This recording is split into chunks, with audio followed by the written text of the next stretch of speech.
Hello दोस्तों, स्वागत है आप सबका मेरे YouTube चैनल रोहिणी क्लासेस में। तो आज हम क्लास 11th की इकोनॉमिक्स का जो है चैप्टर 3 देखने जा रहे हैं, जिसका नाम है उदारीकरण, निजीकरण और वैश्वीकरण। तो ये भारत की अर्थव्यवस्था ही है, ये जो है 1991 के बाद की है।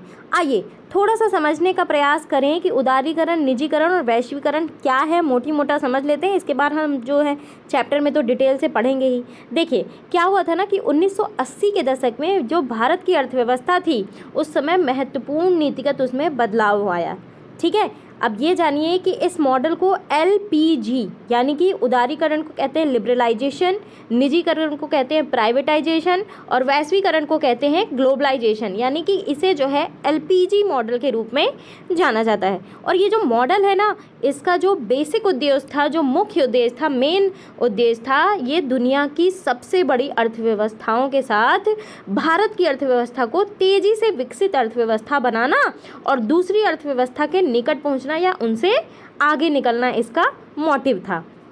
देखिए, एक अधिक कुशल स्तर पर के लिए देश की अर्थव्यवस्था को उठाने पर जो ये व्यापार विनिर्माण करने का संबंध है, समझ गए। और वित्तीय सेवाओं ने जो है उद्योगों के साथ जगह ले ली कि सुधारों की श्रृंखला में बदलाव हो। ठीक है, उदारीकरण क्या है ये समझिए। उदारीकरण जो ये है कि ये सरकार के नियमों में आई कमी को दर्शाता है। कैसे कि भारत में जो है आर्थिक उदारीकरण 24 जुलाई 1991 के बाद से शुरू हुआ, जो जारी रखने के लिए वित्तीय सुधारों को दर्शाता है। निजीकरण के रूप में जो है अच्छी तरीके से निजी क्षेत्र के लिए व्यापार और सेवाओं का जो है वो बदलाव हुआ और सार्वजनिक क्षेत्र स्वामित्व के हस्तांतरण में निजी संस्थाओं की भागीदारी को दर्शाता है। इसे कहा जाता है निजीकरण। अभी आप देखिए, इस समय जो है भारत बहुत तेज़ी से कुछ शेयर रेलवे के बिच गए, तो ये क्या है, निजीकरण की ओर जा रहा है हमारा भारत। चाहे वो रेलवे हो, हवाई हो, ठीक है, तो सारी चीज़ें जो हैं निजी हाथों में जाती जा रही हैं। वैश्वीकरण की दुनिया में विभिन्न अर्थव्यवस्थाओं में समेकन जो है खड़ा किया गया था, लेकिन आज की स्थिति कुछ और है, इस पर हम फिर कभी जो है बात करेंगे। तो जो ये 1991 का आर्थिक सुधार है, ठीक है, इसका सबसे बड़ा श्रेय जाता है उस समय के वित्त मंत्री रहे डॉक्टर मनमोहन सिंह। ठीक है, तब वे भारत के वित्त मंत्री थे। उन्होंने कहा कि सहायता प्रदान की। नरसिंह राव उस समय जो है प्रधानमंत्री थे, तो इन सुधारों की नीति लागू करने में महत्वपूर्ण भूमिका इन्होंने निभाई। तो उदारीकरण जो है वो सभी अनावश्यक नियंत्रण और प्रतिबंध से भारतीय व्यापार और उद्योग को उदार बनाना, ठीक है, उदार बनाने के उद्देश्य से इसका जो है उदारीकरण किया गया। चाहे वो लाइसेंस परमिट के लिए हो, तो लाइसेंस लेना जो है 1991 के बाद से थोड़ा सा आसान हो गया था। ठीक है, ये चीज़ है। यहीं पे आप अगर थोड़ा सा मैं निजीकरण के बारे में बताऊं, तो राष्ट्र निर्माण की प्रक्रिया में निजी क्षेत्र और सरकारी क्षेत्र के लिए एक कम भूमिका को बड़ी भूमिका देने के उद्देश्य से आर्थिक सुधारों में नया सेटअप तैयार किया गया। वैश्वीकरण, वहीं पे मैं आपको बताऊं तो वैश्वीकरण पहले से ही सरकार द्वारा शुरू किए गए उदारीकरण और निजीकरण की नीतियों का नतीजा था। वैश्वीकरण जो है आमतौर पर दुनिया की अर्थव्यवस्था के साथ देश की अर्थव्यवस्था के एकीकरण का मतलब है कि जो है पूरा ग्लोबलाइजेशन, हमारी हर देश तक पहुंच हो, ठीक है, वैश्वीकरण हो, है ना। और ये समझने के लिए, व्यवहार में लागू करने के लिए एक जटिल घटना है। देखिए, ये जो है अधिक से अधिक निर्भरता और एकीकरण की दिशा में दुनिया को बदलने के उद्देश्य कर रहे थे। ठीक है, तो हम ये जो है चैप्टर जब पढ़ लेंगे तो हम क्या क्या जान जाएंगे ये भी देख लीजिए। 1991 में भारत में आरंभ की गई सुधार नीतियों की पृष्ठभूमि से परिचित हो जाएंगे। Sorry for the interruption, call आ गई थी। चलिए हम आगे बढ़ते हैं। सुधार नीतियों को आरंभ किए जाने की प्रक्रिया को समझेंगे, वैश्वीकरण की प्रक्रिया और भारत के लिए इसके निहितार्थ से परिचित होंगे और विभिन्न क्षेत्रों पर सुधार प्रक्रिया के प्रभावों को जानेंगे। आज के विश्व में आम सहमति है कि केवल आर्थिक विकास ही सब कुछ नहीं है तथा सकल घरेलू उत्पाद ही समाज की प्रगति का एकमात्र अनिवार्य सूचक नहीं है। तो ये कहा था KR नारायण ने। चलिए अब स्टार्ट करते हैं चैप्टर को। तो चैप्टर को स्टार्ट करने से पहले आपको पता ही है कि मैं क्या करती हूँ। आप अगर चैनल में नए हैं तो चैनल को सब्सक्राइब कर लीजिए, और अगर नए नहीं हैं तो लाइक कर दीजिए, अपने फ्रेंड्स में शेयर कर दीजिए, नए वाले लोग भी जो है शेयर कर दीजिए। आपसे सिर्फ और सिर्फ मेरी एक ही गुजारिश रहती है कि आप चैनल को सब्सक्राइब कर लीजिए, वीडियो को ज़्यादा से ज़्यादा शेयर कर दीजिए। चलिए स्टार्ट करते हैं। देखिए, हमने जो है पिछले अध्याय में ही पढ़ा है कि स्वतंत्रता के बाद भारत ने मिश्रित अर्थव्यवस्था के ढांचे को अपनाया, जिसमें पूंजीवादी अर्थव्यवस्था भी है और समाजवादी अर्थव्यवस्था भी है। ठीक है, तो कुछ विद्वानों का तर्क ये था कि इन वर्षों में ये जो व्यवस्था का नियमन हुआ और नियंत्रण के लिए इतने अधिक नियम कानून बनाए गए कि उनसे आर्थिक समृद्धि और विकास की समूची प्रक्रिया ही अवरुद्ध हो गई। ठीक है, और अन्य विद्वानों का मत क्या है ये भी देख लेते हैं। भारत, जिसने अपनी विकास यात्रा लगभग गतिहीनता के स्तर से वहीं आरंभ की थी जो बचत में समृद्धि और विविधतापूर्ण औद्योगिक आधार है, तथा जो विभिन्न वस्तुओं का उत्पादन करता है, साथ ही कृषि उत्पादन की निरंतर वृद्धि द्वारा खाद्य सुरक्षा सुनिश्चित हो चुकी है। वर्ष 1991 में भारत को विदेशी ऋण के मामले में संकट का सामना करना पड़ा। विदेशी ऋण, आप बताइए कि हम जो कई चीज़ें गिरवी रखनी पड़ी, विदेशी ऋण में जो है हम डूब चुके थे। ठीक है, सरकार अपने विदेशी ऋण के भुगतान करने की स्थिति में ही नहीं थी। पेट्रोलियम, ये सब जो आवश्यक वस्तु थी, इनके आयात के लिए हमें विदेशी मुद्रा चाहिए थी, लेकिन सरकार ने जो विदेशी मुद्रा रिजर्व करके रखी थी वो इतना जो है सफिशिएंट नहीं था। 15 दिनों के लिए आवश्यक आयात का भुगतान करने योग्य भी नहीं बचा था। अब भाई, हम जब दूसरे देश से कुछ मंगाएंगे तो हम जो रुपए, जैसे हमारे यहाँ रुपए चलता है, ठीक है, तो हम जो है जैसे अमेरिका से हमने कुछ मंगाया, हमारे पास जब डॉलर अवेलेबल ही नहीं होगा तो हम कैसे अमेरिका से कुछ सामान मंगा पाएंगे। ठीक है, तो विदेशी मुद्रा रही ही नहीं थी उस समय, और इस संकट को ना आवश्यक वस्तुओं की कीमतों में वृद्धि ने और भी गहन बना दिया। इन सभी कारणों से सरकार ने कुछ नई नीतियों को अपनाया। इसने हमारी विकास रणनीतियों की संपूर्ण दिशा को ही बदल दिया। तो इस अध्याय में हम जो है उस आर्थिक संकट की पृष्ठभूमि, सरकार द्वारा अपनाई गई नीति, अर्थव्यवस्था के विभिन्न क्षेत्रों पर उन नीतियों के प्रभावों पर विचार करेंगे। आइए इसकी पृष्ठभूमि देखते हैं। इस वित्तीय संकट का वास्तविक उद्गम स्रोत 1980 के दशक में अर्थव्यवस्था के अकुशल प्रबंधन था।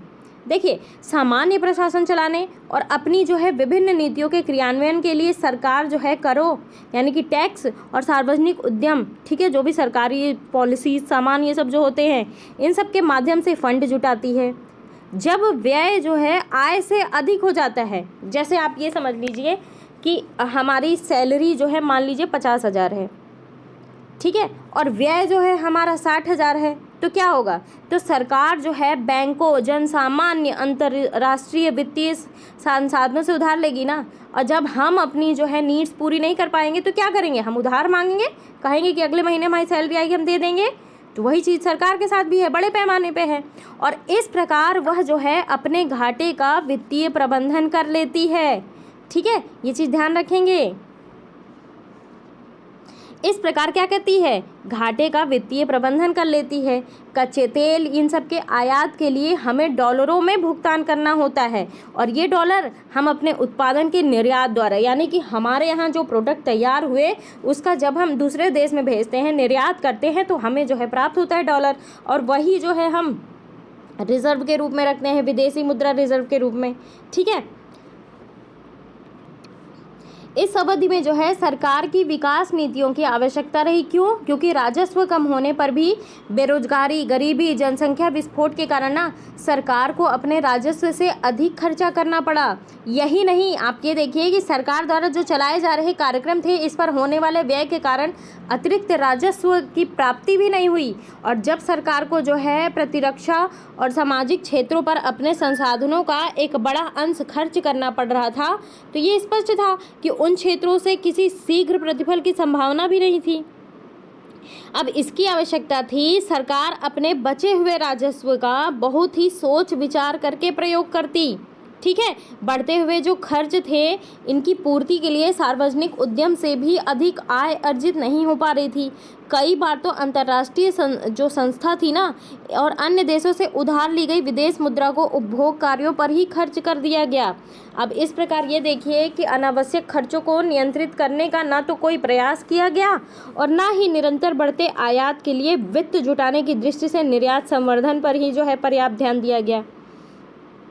1980 के दशक के अंत में क्या हुआ कि सरकार का व्यय उसके राजस्व से इतना अधिक हो गया कि ऋण के द्वारा व्यय धारण करने की क्षमता से अधिक माना जाने लगा। ठीक है। अनेक आवश्यक वस्तुओं की कीमतें तेजी से बढ़ने लग गई, महंगाई चरम पे थी अपने, इतनी ज़्यादा महंगाई आ गई थी। आयात की वृद्धि इतनी तीव्र रही कि निर्यात की समृद्धि का कोई तालमेल ही नहीं हो पा रहा था। जैसा कि हमने पहले भी कहा है कि विदेशी मुद्रा के सुरक्षित भंडार जो है इतने क्षीण हो गए थे, बिल्कुल विदेशी मुद्रा बची ही नहीं थी। मैं आपको ये बताऊं, है ना, देश की 2 सप्ताह की आयात आवश्यकताओं को भी पूरा नहीं कर पाते थे, इतनी विदेशी मुद्रा नहीं थी। ठीक है। अंतर्राष्ट्रीय उधारदाताओं की ब्याज चुकाने के लिए भारत सरकार के पास पर्याप्त विदेशी मुद्रा ही नहीं बची थी। इतना ही नहीं, आप ये देखिए कि कोई देश या अंतर्राष्ट्रीय निवेशक भी भारत में निवेश नहीं करना चाहता था। सब जानते थे कि भारत जो है कर्ज में डूबा है और अगर इसे और कर्ज दे दिया जाएगा तो ये हमारा कर्ज नहीं चुका पाएगा। आप खुद सोचिए कि आप अगर किसी को कर्ज देते हो, ठीक है, और आपको ये पता है कि उसने 2-4 लोगों से और कर्ज लिया हुआ है, उधार लिया हुआ है और वो उसका ही नहीं चुका पा रहा है, तो आप ये सोचोगे ना कि जब ये उसका ही नहीं चुका पा रहा है तो मेरा कैसे चुकाएगा कर्ज। तो जाहिर सी बात है आप उसे कर्ज नहीं देना चाहोगे। तो यही चीज़ थी। ठीक है। और उस स्थिति में भारत ने अंतर्राष्ट्रीय पुनर्निर्माण और विकास बैंक यानी कि IBRD, जिसे सामान्यतः विश्व बैंक के नाम से जाना जाता है, और अंतर्राष्ट्रीय मुद्रा कोष जिसे IMF कहते हैं, ठीक है, IMF का दरवाज़ा खटखटाया, इंटरनेशनल मॉनेटरी फंड। ठीक है। उसने देश को $7 बिलियन का ऋण का उस संकट का सामना करने के लिए मिला, लेकिन उस ऋण को पाने के लिए इन संस्थाओं ने भारत सरकार पर कुछ शर्तें लगाई, जैसे कि सरकार उदारीकरण करेगी, निजी क्षेत्र पर लगे प्रतिबंधों को हटाएगी, अनेक क्षेत्रों में सरकारी हस्तक्षेप कम करेगी। ठीक है। साथ ही साथ ये भी अपेक्षा की गई थी कि भारत और अन्य देशों के बीच विदेशी व्यापार पर जो प्रतिबंध लगाया गया है उसे भी हटाया जाएगा। भारत ने जो है विश्व बैंक और अंतर्राष्ट्रीय मुद्रा कोष की ये शर्तें मान ली और नई आर्थिक नीति, ध्यान रखेंगे, नई आर्थिक नीति की घोषणा की और इस आर्थिक नीति में व्यापक आर्थिक सुधारों को सम्मिलित किया गया और इस समस्त नीतियों का उद्देश्य था अर्थव्यवस्था में अधिक स्पर्धापूर्ण व्यावसायिक वातावरण रचना करना और फर्मों के व्यापार यानी कंपनियों के व्यापार में प्रवेश करना और उनकी समृद्धि में आने वाली बाधाओं को दूर करना। और ये जो नीतियां थी इनके 2 उपसमूह में विभाजित किया गया, स्थायित्वकारी उपाय और संरचनात्मक सुधार के उपाय। स्थायित्वकारी उपाय जो थे वे अल्पकालिक थे, मतलब वो थोड़े समय के लिए थे, यानी कि जिनका उद्देश्य भुगतान संतुलन में आ गई कुछ त्रुटियों को दूर करना था और मुद्रास्फीति जो थी इन पर नियंत्रण करना था। यहाँ पे एक और इकोनॉमिक टर्म आया है, मुद्रास्फीति। बहुत इंपॉर्टेंट पॉइंट है। इसे इंग्लिश में कहते हैं इन्फ्लेशन या फिर इसे आप महंगाई भी कह सकते हैं। ठीक है। ये क्या होता है? किसी अर्थव्यवस्था में समय के साथ, ध्यान रखेंगे, समय के साथ विभिन्न माल और सेवाओं की कीमतों में होने वाली एक सामान्य बढ़ोतरी को कहते हैं मुद्रास्फीति। देखिए, जब सामान्यतः मूल्य जो है बढ़ते हैं तब मुद्रा की हर इकाई की क्रय शक्ति, जो परचेजिंग पावर होती है, इसमें कमी आती है। जैसे कि देखिए, पैसे की किसी मात्रा से पहले जितनी माल और सेवाओं की मात्रा आती थी ना, उसमें कमी हो जाती है। मुद्रास्फीति के ऊंचे दर से जो है क्या होता है, जनता के लिए बहुत हानिकारक होता है। ठीक है। और निर्धनता इससे फैलने लग जाती है। ये चीज़ आप ध्यान रखिए। आगे बढ़ते हैं। तो ये जो है ये संरचनात्मक सुधार दीर्घकालिक उपाय है जिनका उद्देश्य क्या है, अर्थव्यवस्था की कुशलता को सुधारना और अर्थव्यवस्था के विभिन्न क्षेत्रों की अनम्यताओं को दूर करना, भारत की अंतर्राष्ट्रीय स्पर्धा क्षमता को जो है वो संवर्धित करना है। और इस दृष्टि से सरकार ने अनेक नीतियों का आरंभ किया और ये 3 नीतियां हैं जो हम पढ़ेंगे, उदारीकरण, निजीकरण और वैश्वीकरण। और इसी दौर में मैं स्टार्ट कर रही हूँ उदारीकरण। बेसिकली अगर मैं बात करूँ उदारीकरण की, तो देखिए उदारीकरण का सीधा सीधा मतलब ये है कि ऐसे नियंत्रण में ढील देना या फिर जो है उसे हटा देना जिसमें आर्थिक विकास को बढ़ावा मिले। क्या? उदारीकरण, लिबरल होना, लिबरलाइजेशन कहते हैं इसे, ठीक है। यानी कि उदारीकरण में ये सारी क्रियाएं सम्मिलित हैं जिसके द्वारा किसी देश की आर्थिक विकास में बाधा पहुंचाने वाली जो भी आर्थिक नीतियां हो, नियम हो, प्रशासनिक नियंत्रण हो, प्रक्रिया हो, इन सबको समाप्त किया जाना, यानी कि उसमें जो है शिथिलता दी जाती है, ठीक है, ये चीज़ है। और ये प्रक्रिया जो है ना, ये जो प्रक्रिया है इसमें विश्व के साथ व्यापार की शर्तों को उदार बनाया जाता है। क्या बनाया जाता है? उदार, जिससे कि न केवल अर्थव्यवस्था का विकास सुनिश्चित हो बल्कि देश का जो है व्यापक विकास और बहुमुखी उन्नति हो। हमने प्रारंभ में चर्चा की थी कि आर्थिक गतिविधियों के नियमन के लिए जो बनाए गए नियम कानून ही हैं वो समृद्धि और विकास के मार्ग में सबसे बड़ी बाधा बन गए हैं। तो यही बाधा दूर करने के लिए लाया गया था उदारीकरण, ठीक है। उदारीकरण इन्हीं प्रतिबंधों को दूर कर जो है अर्थव्यवस्था में विभिन्न क्षेत्र को मुक्त करने की नीति है। आई होप आप समझ गए होंगे उदारीकरण का मतलब क्या होता है। ऐसे नियंत्रण में ढील देना या हटा देना जिसमें आर्थिक विकास को बढ़ावा मिले, ठीक है। वैसे तो जो है औद्योगिक लाइसेंस प्रणाली, आयात निर्यात नीति, तकनीकी उन्नयन, राजकोषीय और विदेशी निवेश नीतियां, उदारीकरण 1980 के दशक में भी आरंभ किए गए थे, लेकिन 1991 के आरंभ की गई सुधारवादी जो नीतियां हैं कहीं अधिक व्यापक थीं। आइए हम कुछ जो है महत्वपूर्ण क्षेत्रों में किए गए सुधारों की समीक्षा करें। ये क्षेत्र हैं औद्योगिक क्षेत्र, वित्तीय क्षेत्र, कर सुधार, विदेशी विनिमय बाजार, व्यापार, निवेश क्षेत्र, जिन पर 1991 में ना और 1991 के बाद से विशेष ध्यान दिया गया। बात करेंगे हम औद्योगिक क्षेत्र का जो है विनियमयकरण, ठीक है। तो ये देखिए भारत में जो है नियमन प्रणालियों को अनेक प्रकार से लागू किया था। सबसे पहले तो जो है औद्योगिक लाइसेंस की व्यवस्था की गई, ठीक है, जिसमें क्या हो, जो एंटरप्रेन्योर होते हैं, जो उद्यमी होते हैं, इनको जो है एक फर्म यानी कि कंपनी स्थापित करने, बंद करने, उत्पादन करने, ठीक है, इन सब की जो है मात्रा पे निर्धारण करने के लिए किसी न किसी सरकारी अधिकारी की अनुमति प्राप्त करनी होती थी। दूसरी, अनेक उद्योगों में तो निजी उद्यमियों का प्रवेश ही निषिद्ध था, मना था, ठीक है। तीसरा, कुछ वस्तुओं का उत्पादन जो है केवल लघु उद्योग ही कर सकते थे। सभी निजी उद्यमियों को कुछ औद्योगिक उत्पादों की कीमतों के निर्धारण और वितरण के बारे में अनेक नियंत्रणों का पालन करना पड़ता था। लेकिन ये सारी चीज़ों का खात्मा कब हुआ? 1991 के बाद से आरंभ की गई जो सुधार नीति थी इसमें जो है अनेक प्रतिबंधों को समाप्त कर दिया गया। अल्कोहल, सिगरेट, जोखिम भरे रसायन, औद्योगिक विस्फोटक, इलेक्ट्रॉनिकी, विमानन, औषधि भेषज, ये 6 उत्पाद, ध्यान रखेंगे एग्जाम में पूछा भी जाता है कि किसमें जो है उदारीकरण कौन कौन से प्रतिबंधों को समाप्त कर दिया गया, ठीक है। तो ये चीज़ ध्यान रखना है। इन सभी उद्योगों के लिए लाइसेंसिंग व्यवस्था को समाप्त कर दिया गया, यानी कि अब ये सब जो है फर्म स्थापित कर सकते हैं, इनके लिए लाइसेंस लेने की कोई वो नहीं है। अब जो है सार्वजनिक क्षेत्र के लिए सुरक्षित उद्योगों में भी केवल कुछ मुख्य गतिविधियां जैसे परमाणु ऊर्जा उत्पादन, रेल परिवहन ही बचे हैं। लघु उद्योगों द्वारा उत्पादित अधिकांश वस्तुएं भी अब अनारक्षित श्रेणी में आ गई। अनेक उद्योगों में अब बाजार को कीमतों के निर्धारण की अनुमति मिल गई। अच्छा, ये तो था औद्योगिक क्षेत्र विनियमीकरण। अब बात करते हैं वित्तीय क्षेत्र में क्या सुधार हुआ। देखिए, वित्त के क्षेत्र में जो है व्यावसायिक और निवेश बैंक यानी कि स्टॉक एक्सचेंज और विदेशी मुद्रा बाजार जैसी वित्तीय संस्थाएं सम्मिलित हैं। भारत में क्या था कि जो वित्तीय क्षेत्र थे इनका नियमन रिजर्व बैंक का दायित्व है, आप सभी को पता है, ठीक है, कि रिजर्व बैंक जो है बैंकों का बैंक है।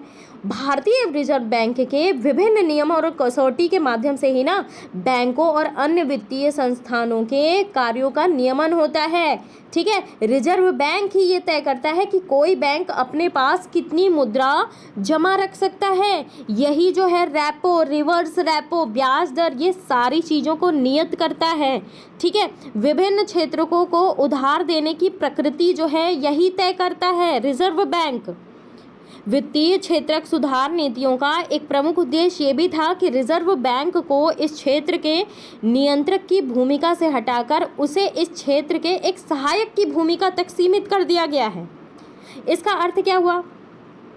इसका अर्थ ये हुआ कि जो वित्तीय क्षेत्र रिजर्व बैंक से सलाह लिए बिना कुछ मामलों में अपना निर्णय नहीं ले सकते थे, लेकिन अब वे अपने निर्णय लेने में स्वतंत्र हो जाएगा। सुधार नीतियों ने ही जो है वित्तीय क्षेत्र में भारतीय और विदेशी निजी बैंक को भी पदार्पण करने का अवसर दिया। बैंकों की पूंजी में विदेशी भागीदारी की सीमा 74% कर दी गई और कुछ निश्चित शर्तों को पूरा करने वाले बैंक जो हैं अब रिजर्व बैंक की अनुमति के बिना ही शाखाएं खोल सकते हैं और पुरानी शाखाओं के जाल को अधिक युक्तिसंगत बना सकते हैं। यानी कि बैंकों को अब देश विदेश से और अधिक संसाधन जुटाने की भी अनुमति है, पर खाता धारकों और देश के हित की रक्षा के उद्देश्य से कुछ नियंत्रक जो है शक्ति अभी भी रिजर्व बैंक के पास अवेलेबल है। FII विदेशी निवेश संस्था और व्यापारी बैंक, म्यूचुअल फंड और पेंशन कोष, इन सब आदि को जो है अब भारतीय वित्तीय बाजारों में निवेश की अनुमति मिल गई। कर व्यवस्था में क्या सुधार किया गया ये भी समझ लीजिए। इन सारी चीज़ों में लिबरलाइजेशन किया गया है। ठीक है, अभी हम उदारीकरण में ही हैं, अभी हम निजीकरण नहीं पहुंचे, ये सारा उदारीकरण का ही प्रोसेस है।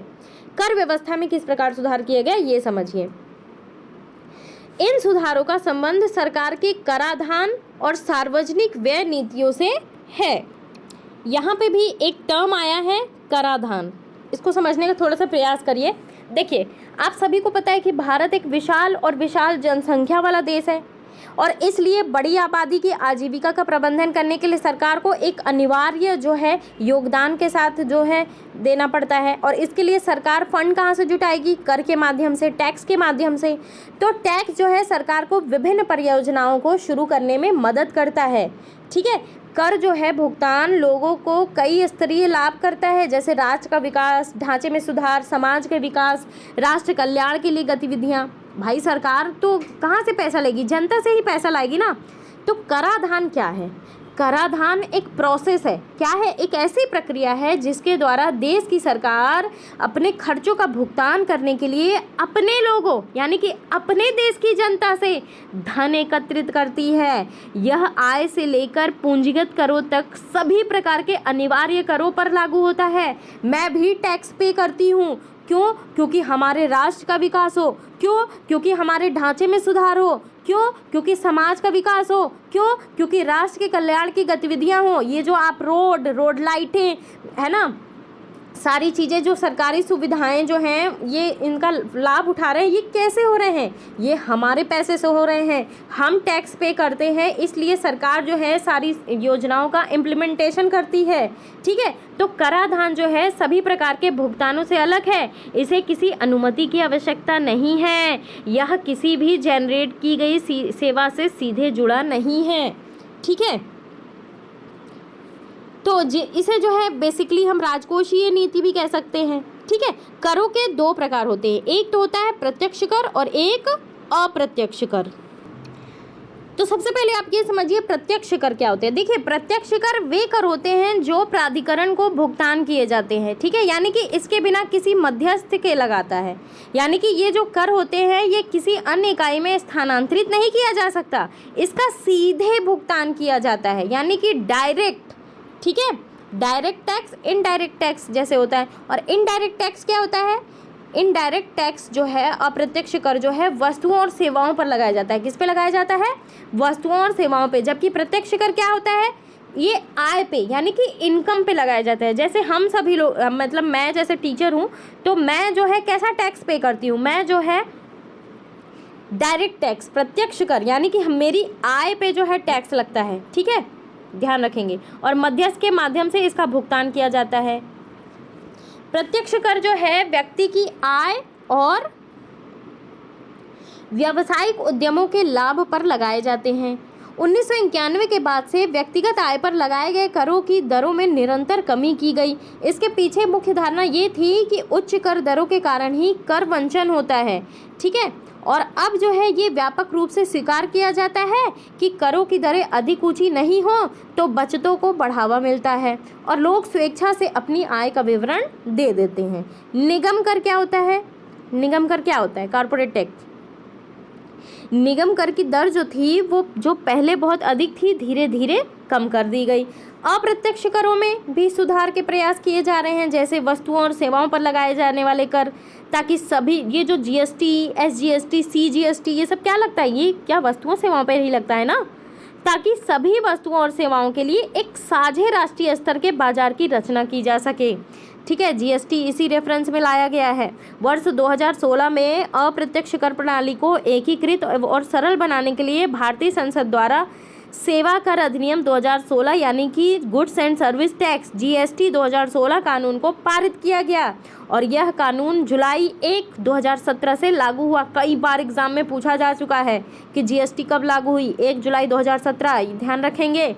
इसके द्वारा सरकार को अतिरिक्त आय प्राप्त होने की, कर वंचन कम होने की, एक राष्ट्र के टैक्स एक बाजार का निर्माण होने की आशा है। करदाताओं द्वारा जो है नियम पालन को प्रोत्साहित करने के लिए अनेक प्रक्रियाओं को सरल बनाया गया है। साथ ही कर की दरों में भी पर्याप्त रूप से कमी की गई है। अब बात कर देते हैं विदेशी विनिमय सुधार। देखिए, विदेशी क्षेत्र में पहला सुधार विदेशी विनिमय बाजार में किया गया था। 1991 में भुगतान संतुलन जो है की समस्या तात्कालिक निदान के लिए अन्य देशों की मुद्रा की तुलना में रुपए का अवमूल्यन किया। यहाँ पे टर्म आया है भुगतान संतुलन। देखिए, भुगतान संतुलन से बेसिकली ये मतलब है कि देश के समस्त जो आयात होते हैं और निर्यात होते हैं या फिर जो है अन्य सेवाओं के मूल्यों का संपूर्ण विवरण होता है और इसका विवरण जो होता है ना वो तैयार करते समय दोहरी प्रविष्टि प्रणाली अपनाई जाती है, यानी कि जिसमें शेष विश्व के साथ किसी देश के लेखे का विवरण होता है। इसके अंतर्गत लेन के जो है 2 पक्ष होते हैं। एक और तो देश की विदेशी मुद्रा की लेनदारियों का विवरण होता है जिसे धनात्मक पक्ष कहते हैं और दूसरी ओर जो है देश की समस्त देनदारियों का विवरण होता है जिसे क्या कहते हैं? ऋणात्मक पक्ष कहते हैं। तो ये है अवमूल्यन किया गया। तो अवमूल्यन का मतलब क्या होता है? मूल्य में कमी होना। क्या होना? यानी कि डीवैल्यूएशन। क्या होता है? अवमूल्यन से जो है आंतरिक दाम प्रायः गिरते हैं। क्या होते हैं? गिरते हैं। अगर हम इकोनॉमिक्स टर्म में देखें तो जब किसी देश के द्वारा, ध्यान रखेंगे, जब किसी देश के द्वारा मुद्रा की विनिमय दर या फिर जो है अन्य देशों के जो है मुद्राओं से कम कर दिया जाए ताकि निवेश को बढ़ावा मिल सके तो इसे कहते हैं अवमूल्यन। जिस प्रकार डॉलर के मुकाबले रुपया जो है वो गिरता ही जा रहा है। ठीक है, आप देखिए $1 is equal to I think इस समय जो है 87 रुपये या 88 रुपये कीमत है। आप ये सोचो, ठीक है, तो रुपए की वैल्यू जो है गिर रही है। इससे जो है देश की विदेशी मुद्रा के आगमन में वृद्धि हुई। इसके अंतर्गत विदेशी विनिमय बाजार में रुपए के मूल्य के निर्धारण को भी सरकारी नियंत्रण से मुक्त कराने की पहल की गई। अब तो प्रायः बाजार ही विदेशी मुद्रा की मांग और पूर्ति के आधार पर विनिमय दरों को निर्धारित कर रहा है। व्यापार और विदेशी जो है निवेश नीति सुधार। देखिए, अर्थव्यवस्था में औद्योगिक जो उत्पाद थे, विदेशी निवेश थे, ठीक है, यानी कि जो भी विदेशी इन्वेस्टमेंट थे, प्रौद्योगिकी की अंतर्राष्ट्रीय प्रतिस्पर्धा, इनकी क्षमता को प्रोत्साहित करने के लिए व्यापार और निवेश व्यवस्थाओं का उदारीकरण प्रारंभ किया गया। ठीक है, इसमें भी उदारीकरण की प्रक्रिया जो है प्रारंभ की गई और इस कार्यक्रम का बेसिकली उद्देश्य अगर मैं बताऊं तो इसका उद्देश्य ये था कि स्थानीय उद्योगों की कार्यकुशलता को सुधारना और उन्हें जो है आधुनिक प्रौद्योगिकी को अपनाने के लिए प्रोत्साहित करना। देखिए, भारत के जो आंतरिक उद्योग हैं इनके संरक्षण के लिए आयात के परिमाण को सीमित रखने की जो नीतियां थी वो अपना रहा था और इसके लिए आयात पर कड़े नियंत्रण और उच्च प्रशुल्कों का जो है प्रयोग होता था। ये जो नीतियाँ होती थी ना, ये कुशलता और प्रतिस्पर्धा की क्षमता को कम करती थी, जिससे क्या हो, जिससे देश में विनिर्माण उद्योग की समृद्धि दर कम हुई। व्यापार नीतियों के सुधारों के लक्ष्य क्या क्या थे ये भी देख लीजिए। आयात और निर्यात पर जो है परिमाणात्मक प्रतिबंधों की समाप्ति, प्रशुल्क दरों में कटौती, आयातों के लिए लाइसेंस की प्रक्रिया की समाप्ति हो गई। लाइसेंस का ये जो मुद्दा था वो सबसे वो था, इसमें जो है लिबरलाइजेशन हुआ। तो ये जो है जो भी व्यापार मैंने आपको ऊपर बताया तो इसमें जो है लाइसेंस की आवश्यकता नहीं होती थी, तो लोगों को जो है प्रोत्साहन मिला। हानिकारक और पर्यावरण संवेदी उद्योगों के उत्पादों को छोड़ अन्य सभी वस्तुओं से जो है आयात लाइसेंस व्यवस्था समाप्त कर दी गई। अप्रैल 2001 से कृषि पदार्थों और औद्योगिक उपभोक्ता पदार्थों के आयात में भी मात्रात्मक प्रतिबंधों से मुक्त कर दिया गया। भारतीय वस्तुओं का जो है अंतर्राष्ट्रीय बाजारों में स्पर्धा शक्ति बढ़ाने के लिए उन्हें निर्यात शुल्क से भी मुक्त कर दिया गया। तो ये बॉक्स की चीज़ें भी देख लेते हैं। नवरत्न और सार्वजनिक उद्यम नीतियाँ। देखिए आपने बचपन में सम्राट विक्रमादित्य के राज दरबार के नवरत्नों के विषय में पढ़ा होगा, जो कला, साहित्य, विद्वता के क्षेत्र में गणमान्य विशिष्ट जन थे। नव उदारवादी वातावरण में जो है सार्वजनिक उपक्रमों की कुशलता बढ़ाने, उनके प्रबंधन में व्यवसायीकरण लाने, उनकी जो है स्पर्धा क्षमता में प्रभावी सुधार लाने के लिए सरकार ने सार्वजनिक क्षेत्र के उपक्रमों का चयन कर उन्हें महारत्न, नवरत्न, लघु रत्न घोषित कर दिया गया। ठीक है, उन्हें कंपनी के कुशलतापूर्ण संचालन और लाभ में वृद्धि करने के लिए प्रबंधन और संचालन के कार्यों के लिए जो है अधिक स्थायित्व दिया गया। देखिए केंद्रीय सार्वजनिक क्षेत्रक उद्योगों को भिन्न पद प्रदान किए गए हैं। सार्वजनिक उद्योगों के उदाहरण महारत्न में देखिए इंडियन ऑयल कॉरपोरेशन आता है, स्टील अथॉरिटी आती है। नवरत्न में क्या आता है?